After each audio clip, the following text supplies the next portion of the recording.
I moved into my grandfather's old house 2 months ago, a quiet little cottage at the edge of Oak Ridge Hills.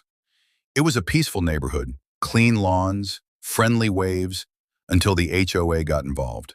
My grandfather, God rest his soul, built this house brick by brick back in the 60s.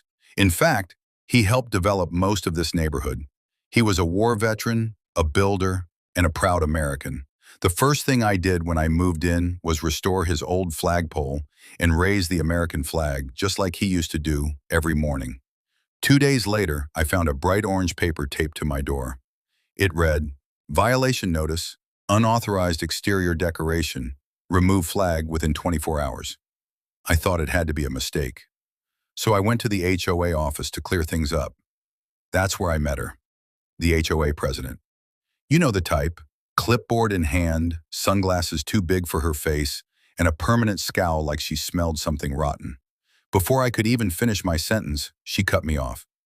It's against HOA regulations. No flags, signs, or banners without pre-approval. I told her it was my grandfather's flagpole. I even showed her pictures of him raising the flag decades ago. But she scoffed and said, "Rules are rules. I don't care if your grandfather owned the land." That's when something inside me snapped. Not in anger, but in resolve. She didn't know who she was talking to, or more importantly, who my grandfather really was. That evening, I went digging through old boxes stored in the attic. Dusty photo albums, maps, and eventually a thick, leather-bound folder.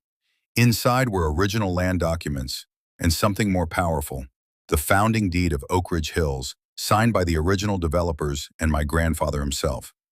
Turns out when my grandfather sold the land to the developers in 1972, he included a clause, a legal condition that any veteran living within the boundaries of the community would have the right to display the American flag, permanently and without restriction.